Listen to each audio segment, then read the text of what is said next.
시작 5분 전입니다. 일단 5천주 정도를 쏴볼게요. 주식 매수 주문이 접수되었습니다. 8,100원은 넣었고요.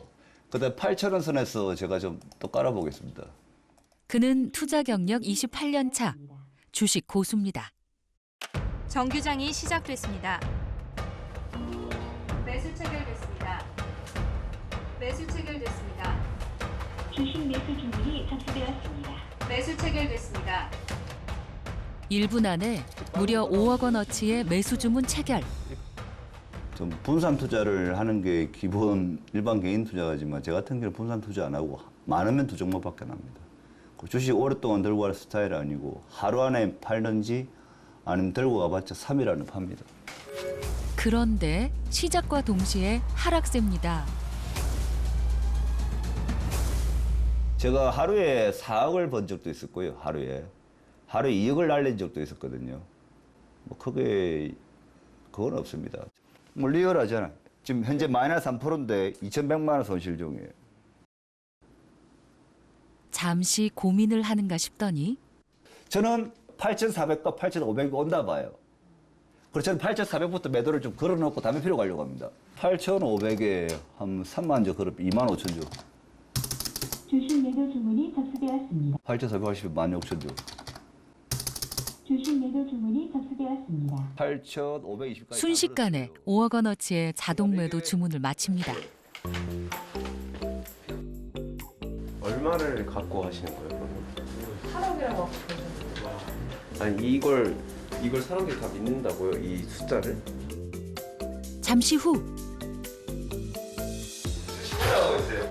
매도 체결됐습니다. 맞잖아요. 매도 체결됐습니다. 매도 체결 작전 나와요. 매도 지금죠? 체결됐습니다. 예. 그러니까 이게 이런 시간이 있는 것 같아요. 또 팔리고 있어. 와, 샤! 야, 보이세요? 짝짝 팔리고 있죠? 오빠가 있네 이거잖아요. 예, 오빠가 있네 이러잖아요. 추가로 더 주문을 넣어볼게요. 추가로 더 사신다고요? 예. 주식 매수 주문이 접수되었습니다. 이번엔 매도 체결 후 떨어지고 있는 주식을 추가로 주문합니다. 주식 매수 주문이 접수되었습니다. 뭐 사시는 이유가 있어요? 떨어졌는데. 주식 올라갈 때 팔고요. 떨어질 때 사보고요. 주식은 타이밍 싸움이라는 이준원 씨.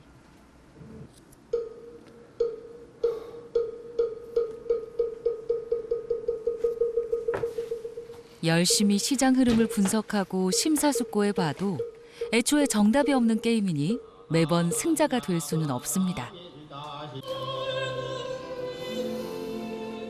무엇보다 요동치는 주가에 일희일비하지 않기 위해서는 마음 다스리기가 필수라는군요.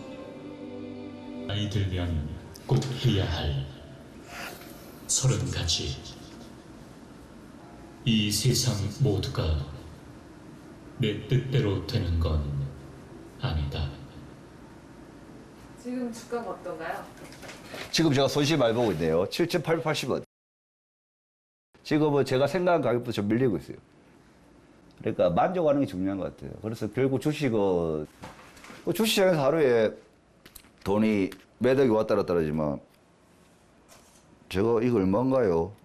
저 로또 5만 원치 샀어요. 갑자기? 예. 어떤 꿈 꿨다 그러면 로또 5만 원 사요. 로또 사는 이유가 뭐예요? 부자가 되고 싶은 욕구가 제일 크겠죠. 하지만 또 다른 기다리는 거, 그런 것 같아요. 주식도, 너 주식하는 이유가 뭐냐? 돈 버는 목적도 있지만 기다리는 거, 그거 같아요.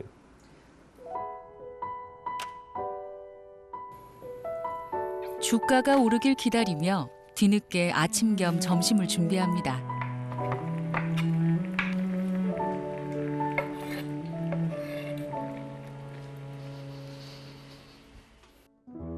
사실 이준원 씨는 3년차 기러기 아빠죠. 아내와 아이들은 캐나다에 있습니다. 집에서 챙겨 먹는 유일한 한 끼.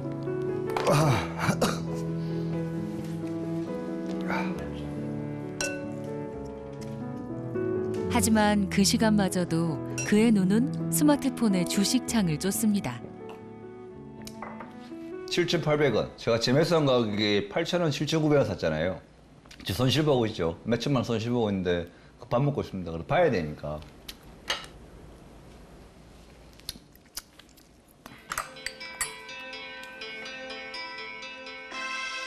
이 상황에 밥이 넘어갈까 싶은데 눈 하나 깜빡하지 않는 이준원 씨. 그만큼 그의 주식 투자 인생은 파란만장했습니다. 주식을 시작한 건 1992년 증권회사에 입사를 하면서부터입니다. 고객이 거래를 하려고 그러면 정권에서 직원을 통해서 전화 주문을 하든지 아니면 객장에 와서 주문을 내야 돼요. 단말기 넣는 여직원을 통해서 주문 오파지죠. 오파지를 고객에게 주문 명령을 받아서 오파지를 전달하고 아주 참 재미난 전설의 그런 시장이었죠. 처음엔 돈이 눈덩이처럼 불었습니다. 가족, 친구, 지인들에게까지 돈을 빌려 투자를 했는데 IMF가 터졌고 주가는 폭락했죠. 내 전 재산 3억인데 5억을 날려요. 그럼 은행 빚이 2억 있겠죠. 그럼 마이너스 2억에서 노가다하고 저녁에 고액과외를 했거든요, 제가. 고액과외를 하고 또 돈을 벌고 수많은 고통과 상처와 깡통 경험 있잖아요. 거기서 나름대로 갈고 닦았던 헤쳐나오게 됐던 나만의 노하우거든요. 노동이라고 말하기 뭐하지만 어떤 고난의 대가라고 그러나요? 고난의 대가. 그게 적절한 용어 표현 같습니다. 주식은 종합 예술이다. 차트 속에 사람의 희노애락이 다 녹아 있어요.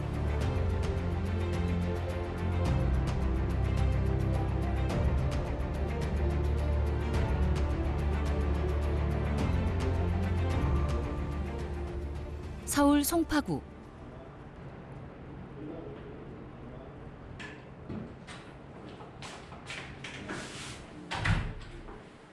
안녕하세요. 안녕하세요. 안녕하세요. 얼핏 보기엔 평범한 사무실 같지만 칸막이로 나뉜 저마다의 공간에선 소리 없는 전쟁이 치러지고 있습니다. 이곳은 개인 투자자들이 월세를 내고 이용하는 주식 매매방. 박윤옥 씨가 이곳으로 출근을 하기 시작한 건 지난 3월부터입니다. 점심, 저녁, 도시락도 2개씩 싸옵니다. 새로운 직장 생활을 하기에는 많은 나이더라고요. 알아보니까 그동안 20년 넘게 자영업만 하다가 보니까 저를 쓰려는 데가 없더라고요. 그래서 이제 큰 자본이 안 들잖아요. 이건 다만 몇백만 원 갖고 이제 시작할 수 있는 거고 본인만 열심히 하고 하다 보면은 어떤 수익이 직장 생활하는 것보다 클 거라 생각해서 시작을 하게 됐죠.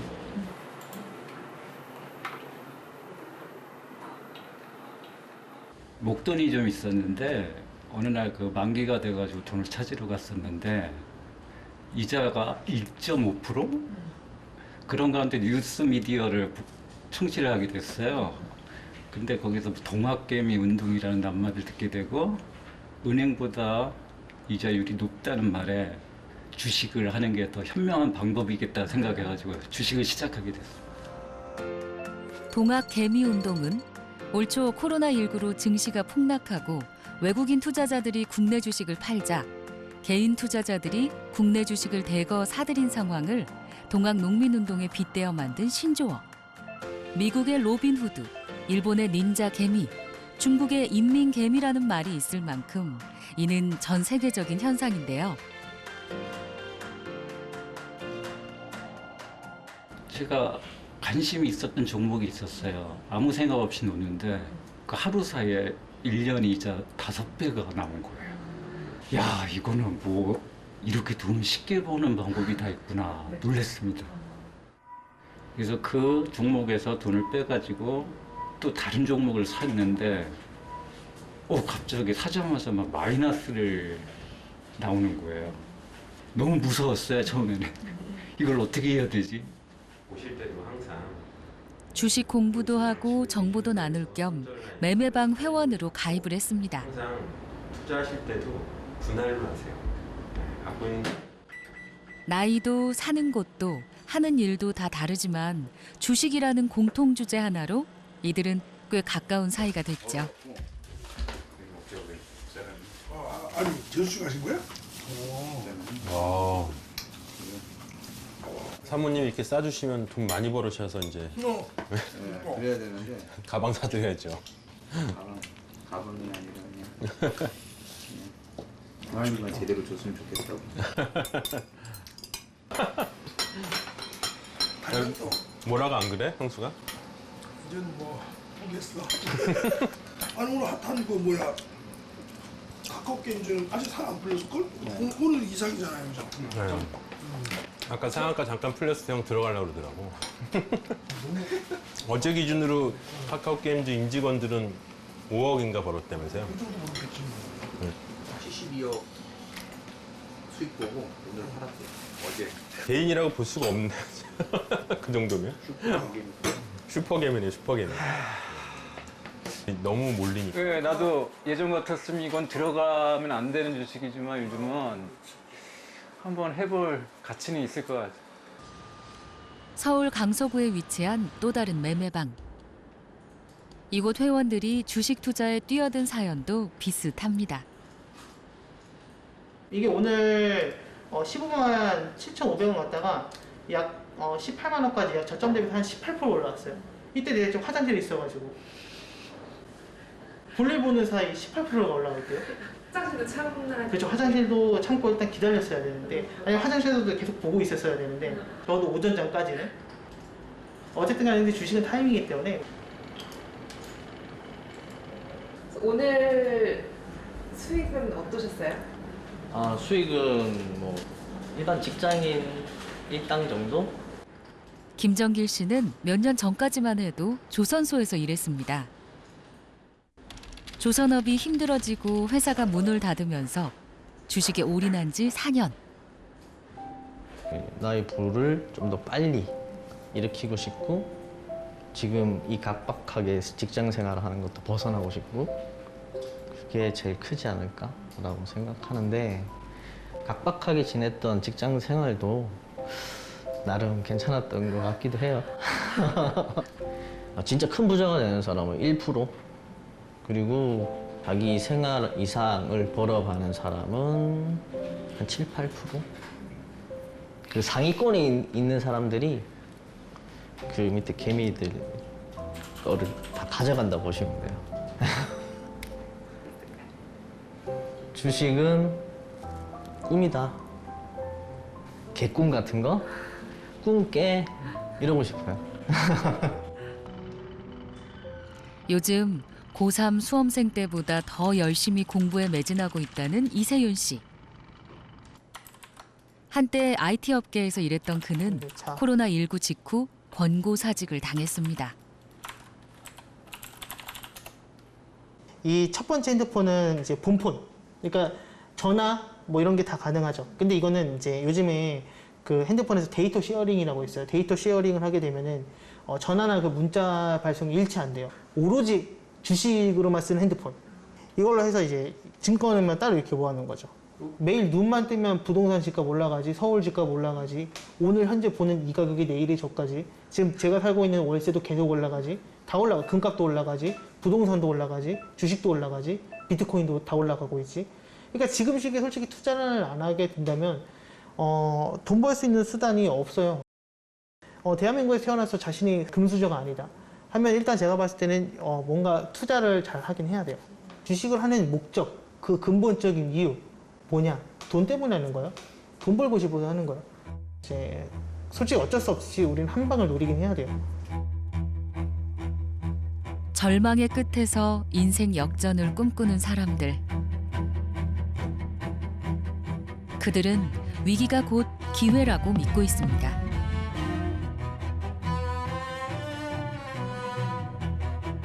코로나19 사태와 최악의 경제난 속에서 올 상반기 국내 주식시장의 일평균 거래 대금은 폭발적으로 급증하고 있는데요. 급기야 빚을 내서 주식에 투자하는 돈이 16조 원에 이르렀습니다. 많은 사람들이 투자와 투기를 구별을 못해요. 투기를 하면서 자기가 투자한다고 생각하는 거예요. 그러니까 주식도 막 샀다 팔았다 하는 사람은 투자가 아니라 투기예요. 근데 자기는 투자했다고 착각하는 거지. 투기하는 사람은 100% 패가 망신하죠. 몇 가지 철학이 있어요. 오래 기다리는 거. 그 다음에 기업의 가치를 보고 투자하는 거. 여유자금으로 해야 되는 거. 내가 예를 들어서 백을 너무 좋아한다. 근데 대한민국의 모든 여자들이 그 백을 좋아한다. 그럼 그 백 만드는 회사의 주식을 사는 것도 좋죠. 사교육비 받는 돈으로 100만 원, 200만 원 쓰는 돈으로 옛날에 그런 학원 주식을 샀으면 훨씬 돈을 벌었죠. 누구나 나름대로 돈을 쫓는 방식이 있는데요. 20대부터 전력 질주한 사람을 만나봤습니다. スーパーカー、レーシングカー、あとはスポーツカーとか全部、入れると正確には把握してないんですけども、50台くらい所有してます。を保有していて、現金以外の資産の方が当然多いので、一概には当然言えないですけれども、およそ多分10億強ぐらいだと思います。日本円ですね。はい。実はこの人生において中期長期の目標を立てたのって人生で1回ぐらいしかなくてですね、26歳の時にいわゆるサラリーマン勤め人をやりながら初めて不動産投資っていうものを始めたんですよ。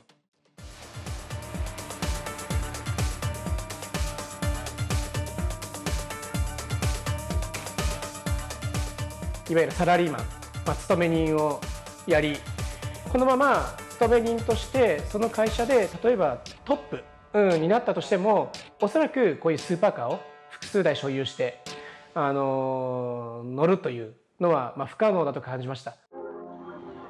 부를 쌓은 비결은 부동산이었습니다. 26에 대출을 받았죠. 2000년대 초반 금리가 매우 낮았는데도 사람들은 뜯어 말렸다고 합니다.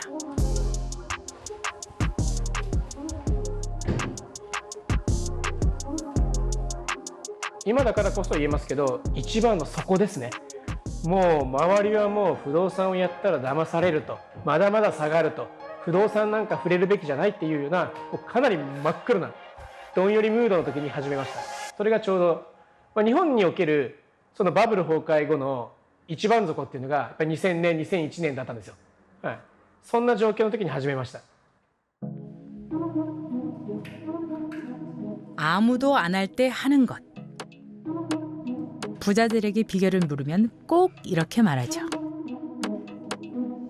지나서 보면 쉬운 일 같지만 당시로 다시 돌아간다면 글쎄요. 그동안 일본은 상당한 저금리 시기를 보냈습니다. 금리가 낮은데도 대출받는 사람이 적고 투자도 일어나지 않고요. 소위 저성장 시대가 계속됐죠. 사토시가 부동산으로 재미를 봤던 시절, 일본엔 어떤 일이 있었을까요?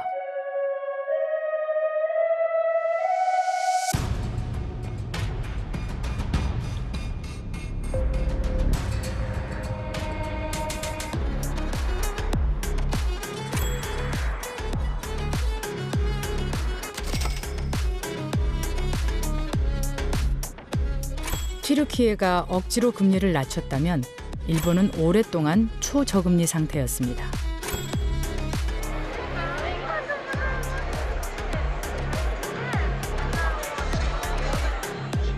가바시라ってご存知ですかね。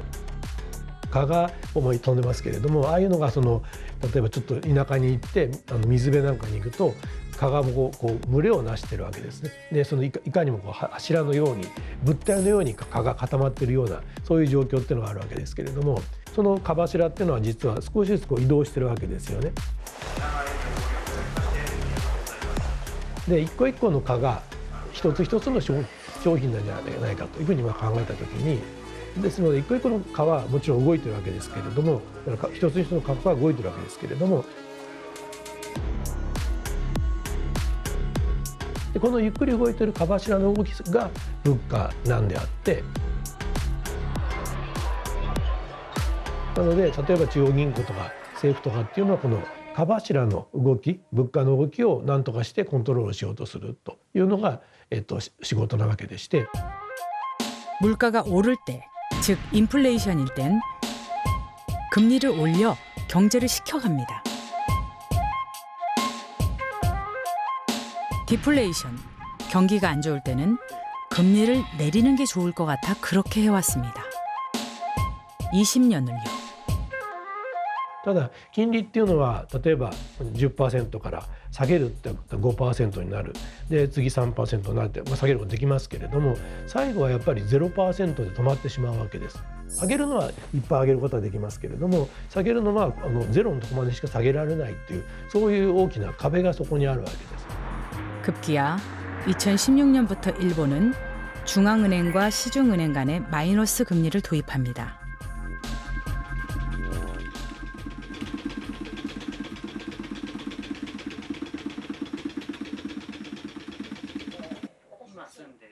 히로키 씨는 그 저성장 시대에 학교를 다녔고 사회에 나왔습니다. 태어나서 한 번도 호황을 경험해 본 적이 없죠.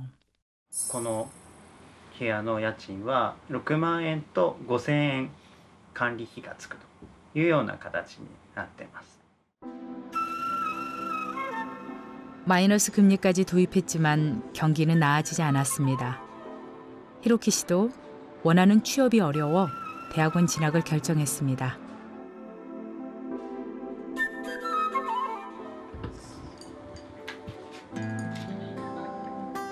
食事は今日みたいに牛丼とか安いファストフードを買ったりとかいう形で過ごしています。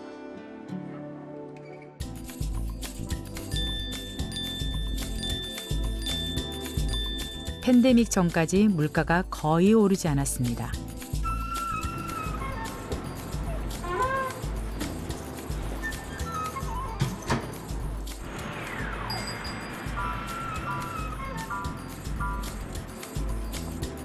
金利ってのは経済の体温計みたいなものだから金利が低いから悪いんじゃなくて経済が悪いから金利が低いということでですからまあ体温が非常に低くなっているということ自身は非常に好ましいことじゃないということだと思います。 금리가 낮다는 건 시간의 가치가 제대로 매겨지지 않는다는 겁니다.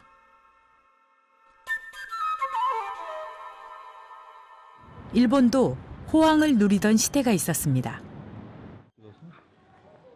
その時はそんなに感じなかったけども後から考えるとねやっぱり皆さん金払いが良くてね2つ3ついっぺんに帽子なんてのはあんまり2つ3つ買うもんじゃないけれども買ってっていただいた記憶があって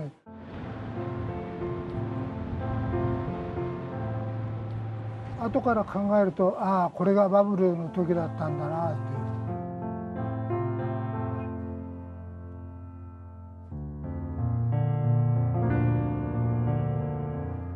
一番まずかったところっていうのはその95年ぐらいからそういう現象がデフレが始まったんですけれども最初のうちはデフレがそんな悪いことだっていうふうに、日本銀行も政府も気が付かなかったわけなんですね。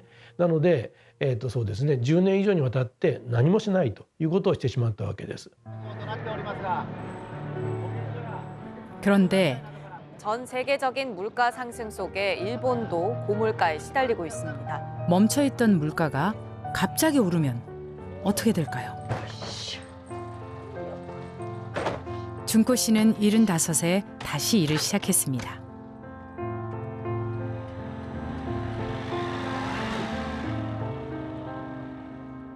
주인は いつも家におります。私はスーパーで配達をやっております。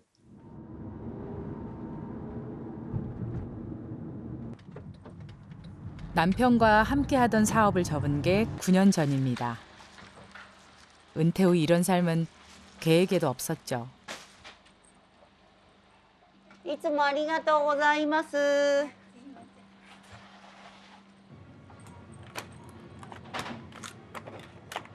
원래는 연금 조금하고 아들이 보내준 돈으로 살았습니다. 그런데 물가가 올라버린 겁니다. 근근히 살겠다는 노후 계획이 그만 틀어져 버렸습니다. 賃金が上がらないのに物価が猛烈に高くなってきてるのは明らかに経済政策の失敗なんですね。 가까운 일본도 40도에 육박하는 무더위가 이어지면서 더위에 취약한 노인들이 사망하는 사례가 잇따르고 있습니다. 한편 오키나와 지역 特に年金生活者は苦しい状態で今年なんか猛暑ですごい夏は暑かったんですがクーラーもかけない人がたくさんいるっていうそれで熱中症になったりとかなんか命がけで生きてるみたいなそういう人たちがたくさん生まれちゃってるっていう非常にまずい状況だと思います。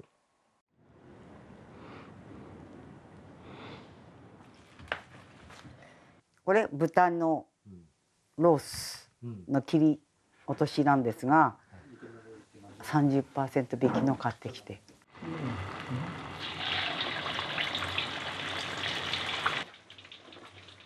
卵に対してはもう半年かとかそんな感じで値上がりがしております。260円ぐらいいつも私は買ってたのが今330円。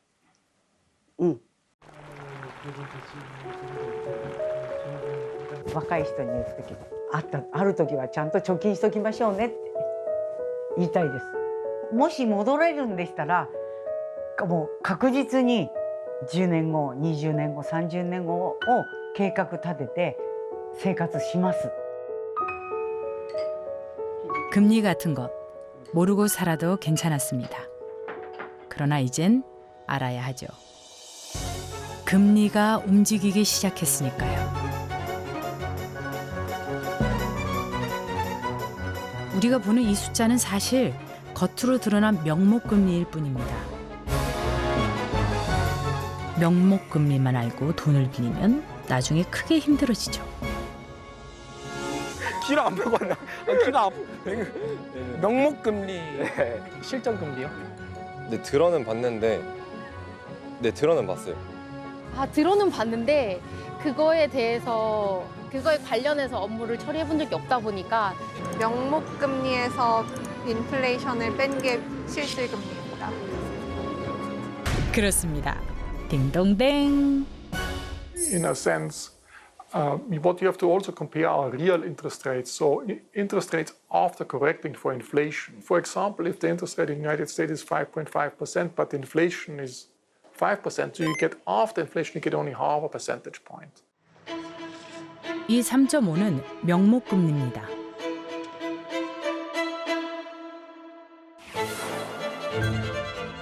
여기서 인플레이션, 물가 상승률이 2%라면 실질 금리는 1.5%입니다.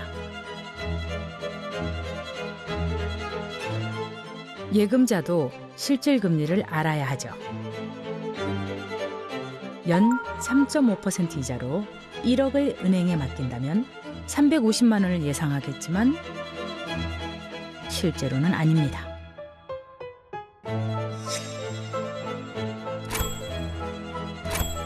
실질 이자는 150만 원입니다. 반면 대출자는요. 1억 빌리면 350만 원을 이자로 내겠지만 실제로는 150만 원이죠. It's funny when we say this term real interest rate because everyone's like, well, I thought all interest rates are real. But when economists use this term real interest rate, we mean the level of interest rates relative to the changes in the cost of living. So in the United States today, cost of living's been rising at around 4 or 5% per year. Of 5% actually isn't a very high interest rate. 두 사람의 시간이 잠시 만났습니다.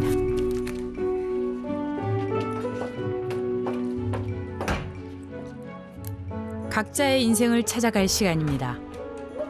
현재 혹은 미래로요.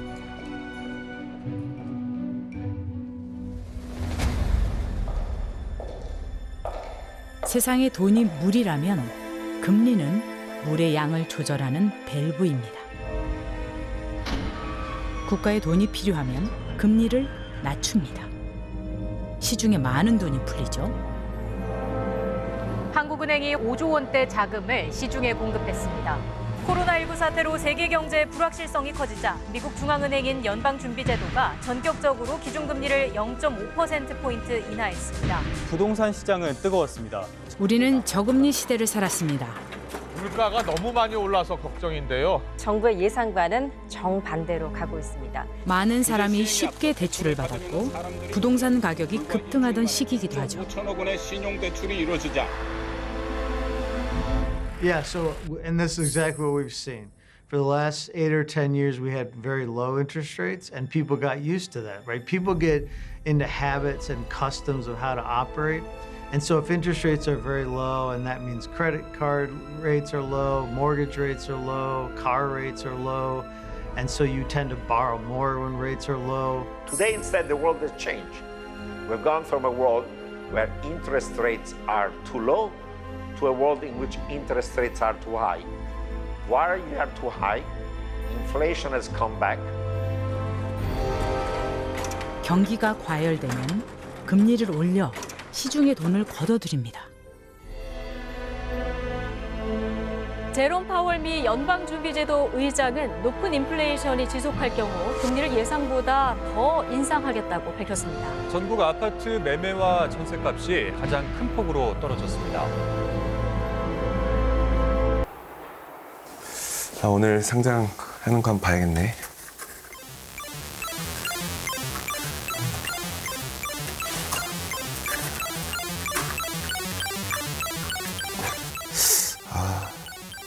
오전보다 올랐는데 좀 기다려야 되나?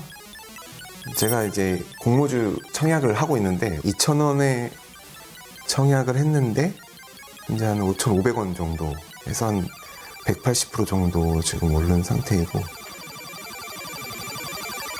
더 오를까? 아니 지금 팔아야 하나? 현재가보다 조금 높게 해서 바로 체결이 돼버렸네요. 갑자기 올라버렸네요.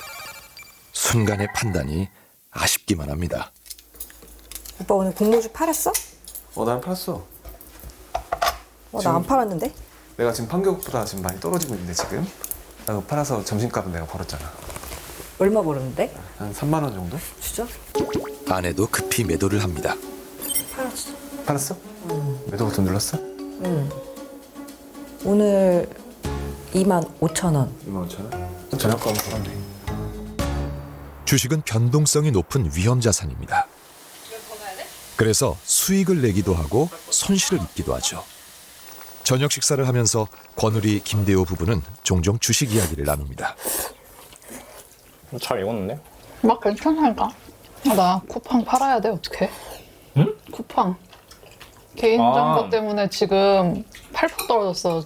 그것 때문에 8%나 떨어졌다고? 지금 난리 났겠는데, 커뮤니티? 미국 시장에 상장된 기업. 좀 고민이야 이거. 또 터지면 이제 내 평단가보다 아래로 내려갈 거거든. 제 평단가가 한 24불 정도 되거든요. 이제 얼마 안 남았어. 곧이네. 곧이야 곧. 이게 지금 거래량 보면 만주도 안 되는데 8% 떨궜는데 아니 다시 일어설 거야. 다이빙 나오게 생겼구만 이거. 다시 일어설 거야. 너무 아쉽네. 주식 위험하죠. 손해볼 위험이 항상 있는 게 주식이에요. 그만큼 위험한 거고. 근데 주식은 위험한 대신에 수익률이 더 높아요. 위험에 대한 프리미엄이 있기 때문에 위험에 대한 보상이 주어지는 거죠. 그래서 이제 중요한 건 뭐냐면 내가 이 정도 위험을 감수하고 저 정도 수익률을 쫓아갈 것인지 그거에 대한 이제 판단은 투자자들이 알아서 하는 거죠. 2025년 세계 증시 상승률입니다. 한국 코스피는 75.6%로 세계 1위를 기록했는데요. 과연 개인 투자자들의 수익률은 어떨까요? 31.9%입니다. 마이너스 6.58%입니다. 만족 못하죠. 제가 옆에서 지켜봤을 때로는 주변에 휩쓸려서 샀다 팔았다 해가지고 결국엔 마이너스로 가는 게 아닌가 싶습니다. 마이너스 0.4%. 아니요, 절대 만족하지 않습니다. 2.5% 10% 정도입니다. 플러스 21.4%라고 나와 있습니다. 25명 참가자 대부분 수익률이 시장 상승률보다 훨씬 낮았는데요. 개인 투자자들의 수익률이 저조한 이유는 무엇일까요?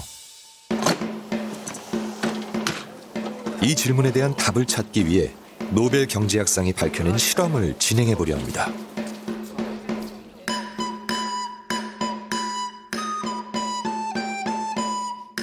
바로 투자 심리에 대한 것입니다. 과연 투자 심리는 실제 투자에 어떤 영향을 미칠까요? 첫 번째, 상금 실험입니다. 상금? 오. 내용은 간단합니다. 여러분이 상금을 받게 됐습니다. 받는 방법은 두 가지. 첫 번째는 상금을 100% 확률로 3천만 원 받는 것이고, 두 번째는 80% 확률로 4천만 원을 받거나 20% 확률로 0원을 받는 것입니다.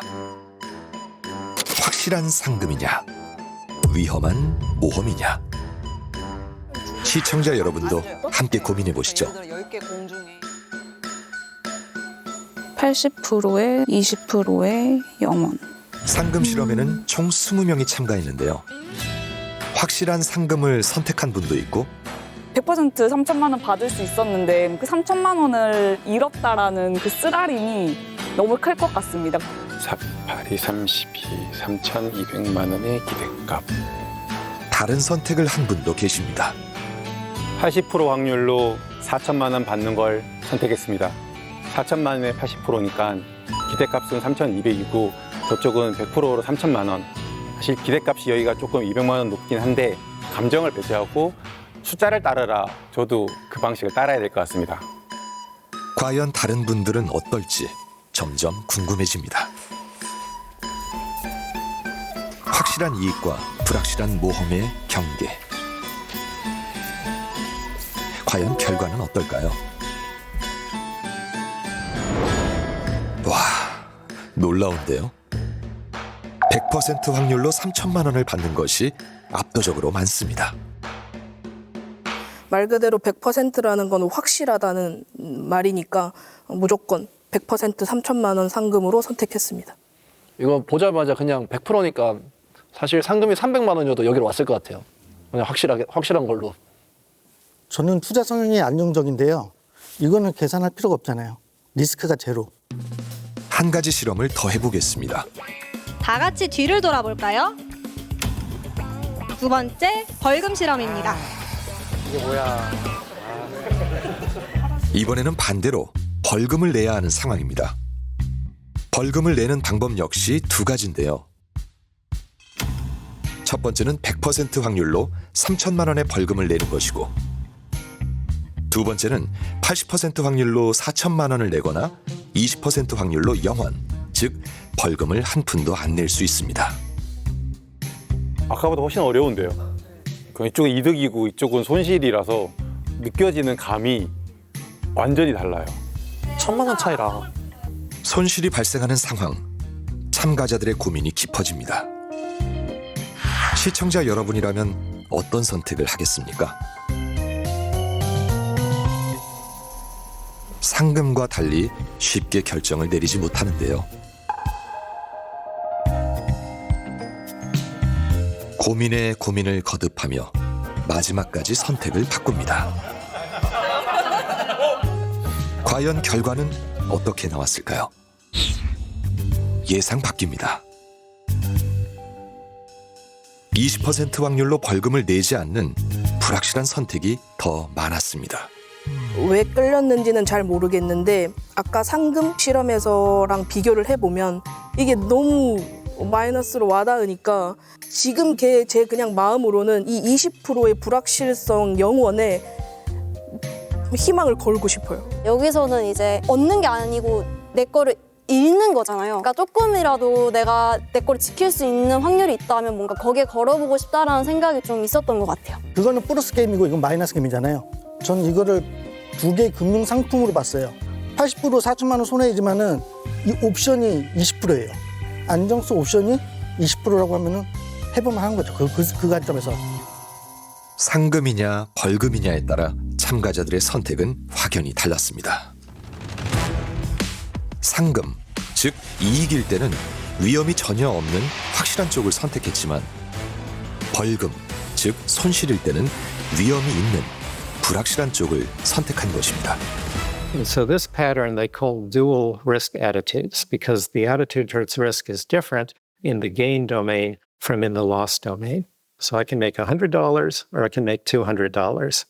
Then people are risk averse. But the surprising part is that if the gamble is in the loss domain instead, where I can either lose 100 or I can lose 200, then people actually like risk and show that people make systematic mistakes in making decisions under risk. 2002년 노벨 경제학상은 최초로 심리학자인 데니얼 커너먼 교수가 수상했는데요. 그가 연구한 전망이론의 공로를 인정한 것이죠. 전망이론의 핵심은 전망이 좋은 이익의 상황에서는 위험을 회피하지만 전망이 나쁜 손실 상황에서는 오히려 위험을 선호한다는 것입니다. 왜 우리는 손실일 때 위험을 선호하는 걸까요? 100만 원을 벌 때의 기쁨보다 100만 원을 잃을 때의 고통이 2배 이상 크기 때문입니다. 즉, 이익보다 손실을 훨씬 크게 느낀다는 것이죠. 그래서 투자에서도 손실을 회피하려고 합니다. People sell their winners at a much higher rate than their losers. Very strong, psychological drive that when you sell for a loss, you feel bad. When you hang on to it, you can tell yourself, I haven't lost yet. That was the thing, is that people, they frame narrowly and they care about gains and losses. And it's a much more emotional story, too. 손실 회피 편향은 실제 투자에서 어떤 영향을 미칠까요? 금융투자 전반에 대한 연구정책기관인 자본시장연구원. 이곳에서 국내 최초로 개인 투자자들의 주식 투자 내역을 분석했습니다. 개인 투자자들이 이런 얘기를 많이 하세요. 주가가 이렇게 오르는데 왜 내 수익률은 이런가. 실제 개인 투자자의 거래 내역을 이용해서 분석한 논문이나 보고서는 저희 보고서가 최초입니다. 2020년 코로나 시기 개인 투자자 20만 4천여 명의 주식 거래 내역을 이용해 투자 행태와 투자 성과를 분석했는데요. 제일 놀라웠던 결과는 당시가 우리나라 시장뿐만 아니라 전 세계적으로 주식시장이 코로나19가 터지고 나서 빠르게 반등하고 상승하는 시기였음에도 불구하고 많은 우리나라 개인 투자자들이 크게 재미를 보지 못했어요. 개인 투자자의 42%가 손실을 본 것으로 분석이 되었고요. 코로나 이후에 신규 진입한 개인 투자자들의 경우에는 60%가 손실을 본 것으로 분석되었습니다. 2020년 당시 개인 투자자들의 주식 투자 금액은 사상 최대를 기록했습니다. 한국 증시가 초강세장이었기 때문이죠. 코스피가 무려 980포인트 넘게 상승했습니다. 그럼에도 불구하고 투자 성과가 좋지 않았던 이유는 뭘까요?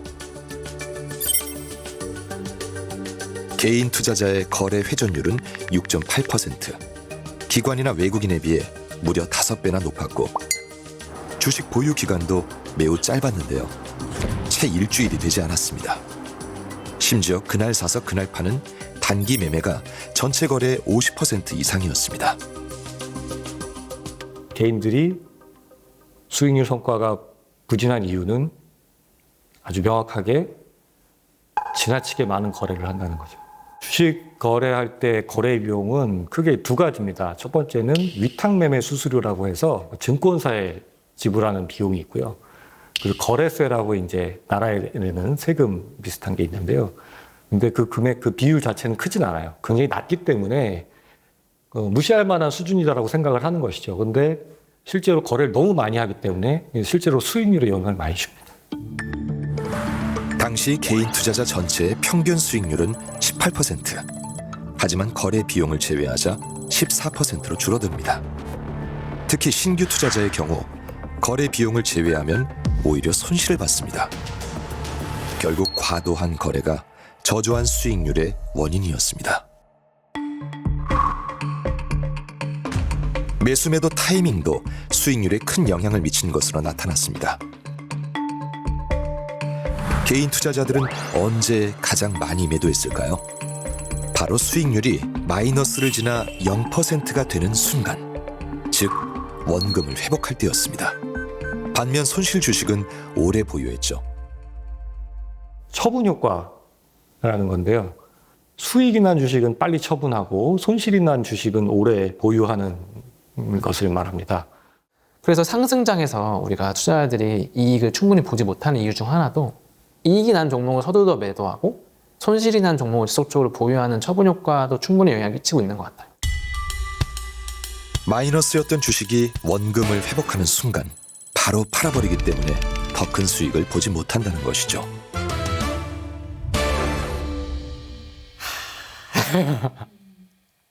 삼 년 정도 버티다가 이 바닥을 찍고 다시 올라가가지고 3년 만에 2% 먹고 예, 매도를 했습니다.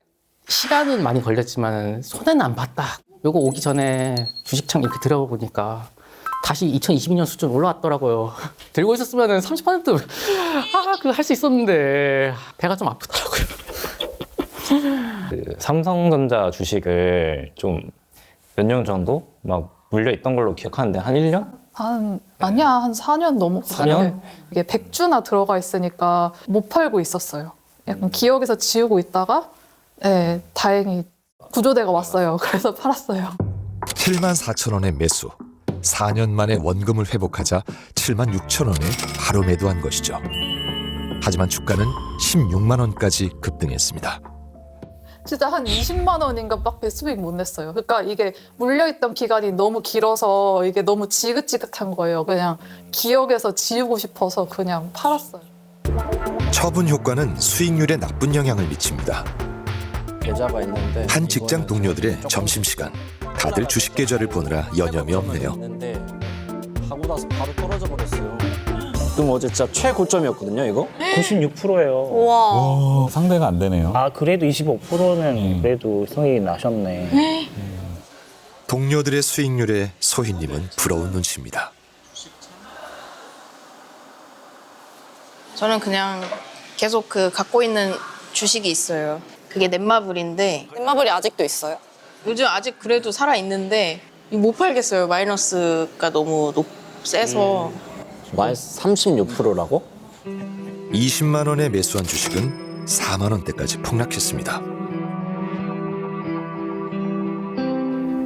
제가 넷마블을 최초에 산 게 여기 20년도 말쯤인 것 같아요. 근데 이제 그때 바로 급격한 그 약간 폭락을 맛보고 여기서부터 이제 물타기를 시작하게 됐는데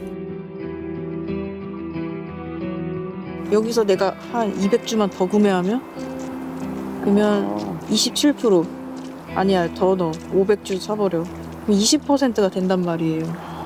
물타기를 하는 건 원금을 회복하고 싶어서입니다. 대부분 빨갛게 양전이 된 걸 보면 바로 다 매도를 해버려서 쭉정이들만 남아있는 느낌? 손실이 난 주식은 오래 보유할수록 오히려 수익률이 나빠지는 경우가 많습니다. 그런데도 우리는 왜 쉽게 처분하지 못할까요?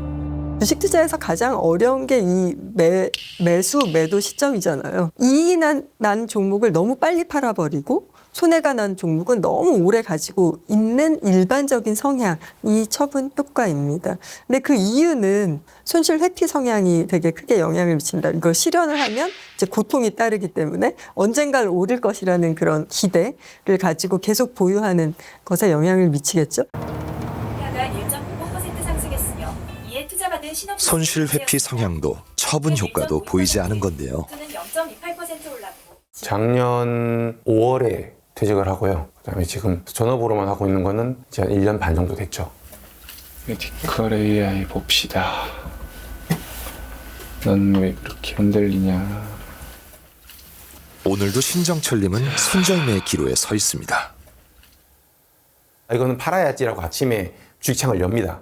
근데 실제로 매도를 하려고 보면 이걸 내가 지금 이게 누른 순간 손실로 확장이 되니까 정말 뭐 팔 하나 잘라내는, 손을 하나 끊어내는 그런 정도의 각오가 없으면 사실상 손절이 너무 어렵습니다. 고민에 고민을 거듭한 끝에 적당한 선에서 매도를 진행해 볼게요. 10년 넘게 주식 투자를 했지만 원칙을 정하고 손절매를 시작한 것은 불과 1년 전부터입니다. 매도 주문 접수 완료. 10% 이상 떨어지고 이 종목이 한 2, 3년 내에 다시 회복할 가능성이 안 보이면 차라리 손실을 줄이려는 쪽으로 해서 손절을 진행합니다. 손절매도 분할 방식으로 진행해 손실을 최소화하고 있는데요. 그 후 수익률 또한 점차 안정적으로 개선되고 있습니다. 어떤 종목은요 2%, 1% 이렇게 떨어져요. 크게 빠질 때. 어떤 건 10%씩 빠져요. 그럼 막 마음이 쓰리거든요. 그럼 그 순간 저는 절을 할 수 있어요. 그게 무슨 얘기냐면 내가 어느 정도의 위험을 감내할 수 있는지, 그런 걸 어려운 말로 리스크 톨러런스라고 하거든요. 내가 어느 정도의 위험을 감수할 수 있는 투자자인지 그거는 선험적으로는 알 수가 없어요. 직접 겪어보면 이거는 나하고 안 맞아. 이게 그래서 투자 대상도요 좋다 나쁘다를 떠나서 이 궁합이 맞는 게 있어요. 내 성향에는 이건 아닌 것 같아. 그럼 그런 애들은 제외를 하고 새로운 후보군을 띄우는 거죠. 그럼 이런 경험치들이 쌓이게 되잖아요. 긴 호흡으로 여러 개의 자산을 가져간다는 게 어떤 힘을 주는지 이런 것들은 실전을 통해서 아시는 게 굉장히 중요합니다. 세계 금융의 중심이라 불리는 미국 월스트리트. 수많은 금융회사와 뉴욕 증권거래소가 자리 잡고 있습니다. 이곳의 한 글로벌 투자자산 운용사에서 한국 개인 투자자에 대한 흥미로운 보고서가 나왔는데요. 오징어 게임 주식시장이라는 충격적 제목. 벼락부자가 되기 위해 엄청나게 위험한 투자를 하고 있다. 미국 증시에 투자하고 있는 한국 개인 투자자의 투자 행태에 우려를 표하고 있었습니다. 이런 보고서를 쓴 이유는 무엇일까? 그 주인공을 직접 만났습니다. Hi, I'm Owen Lamont. I'm a senior vice president at Acadian Asset Management. Crazy things have been happening in Korea since at least 2007. I think the Squid Games shows the social impetus behind some of the stock market investing. So what happens in Squid Games? You have ordinary people who are trying to get rich quick, and so they're taking big bets, big risky bets, and it doesn't end well, which is, on average, they lose money. So I think that the motive for the characters in Squid Games is they're poor and they're just trying to change their life. I think Korean retail investors are just like retail investors everywhere. They're just more aggressive. 미국 증시에서 한국 개인 투자자의 비중은 0.2%에 불과합니다. 그런데 2배, 3배 레버리지 ETF에 투자하는 비율은 30에서 40%로 지나치게 높다는 것입니다. 이런 투자가 왜 공격적이고 위험하다고 하는 걸까요? ETF는 상장지수 펀드입니다. 여러 기업의 주식에 투자하기 때문에 위험 분산 효과가 있는데요. 하지만 ETF 앞에 레버리지가 붙는 순간 고수익, 고위험 상품이 됩니다. 2배, 3배로 수익을 얻을 수도 있지만 반대로 2배, 3배로 손실이 발생하기 때문이죠. So in finance, we like return and we don't like risks. High return and low risk. And that's the principle of modern finance. And what retail investors, including Korean retail investors, do is they've got the opposite. They're buying risky stocks and risky levered ETFs that are very volatile. Sometimes the stocks are small cap stocks. There's not that many stocks in the US that are involved in quantum computing, but the Korean retail investors love them. And for some stocks, they own 40% of those stocks. And so I would say that phenomena, especially being concentrated in young people, is a troubling signal that we're in a speculative period. 2배, 3배 레버리지 ETF 투자는 남성들, 특히 20, 30대 젊은 청년들에 집중돼 있는데요. 20대 직장인 정현암 님도 레버리지 투자를 하고 있습니다.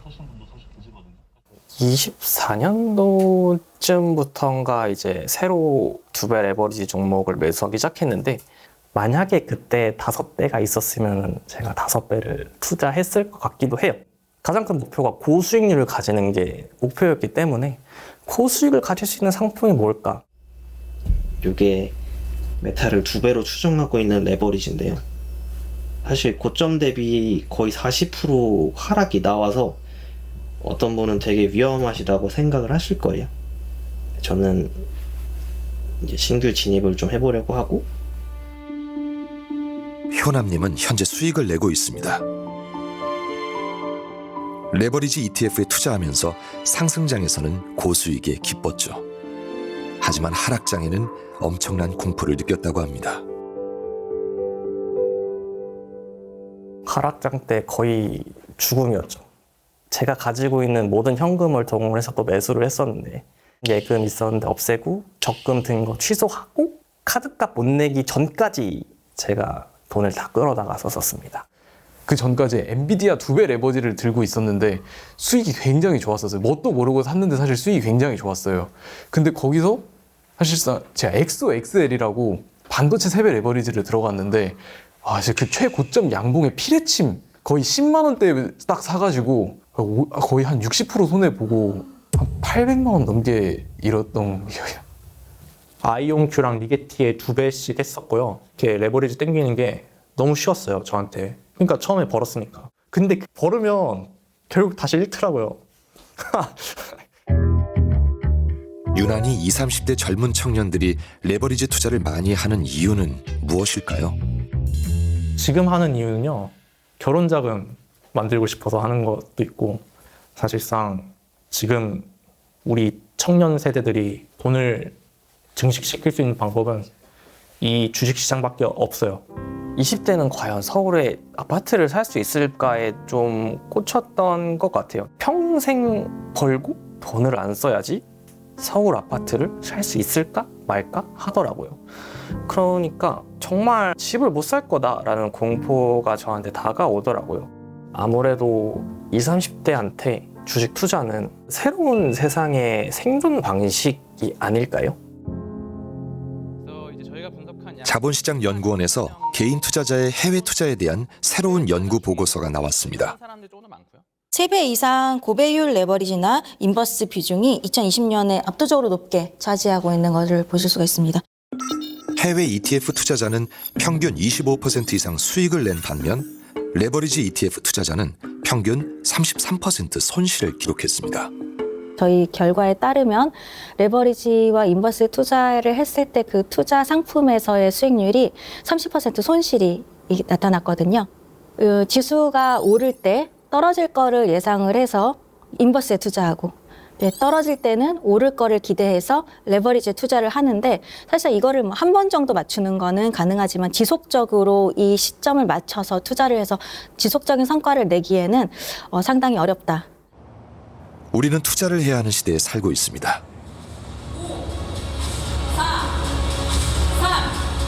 2026년 코스피는 5천이 넘었고 주식에 대한 관심은 점점 커지고 있습니다. 물가는 오르고 금리는 내리고 월급만으로 노후를 대비하기 힘들기 때문이죠. 많은 사람들이 주식 투자를 하는 이유입니다. 저한테 주식 투자는 약간 노후 대비입니다. 제 직장 생활을 지금까지 20년 넘게 했고 은퇴에 생각을 해야 되거든요. 경제적으로 많이 좀 여유가 있지는 않을 거거든요. 그걸 보충하는 수단으로 주식을 지금 선택을 한 거고요.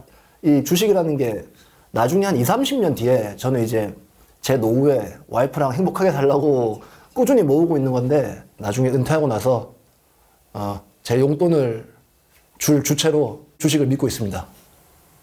이제 이자율이 꽤 낮은 수준에서 우리가 꽤 오래 살았죠.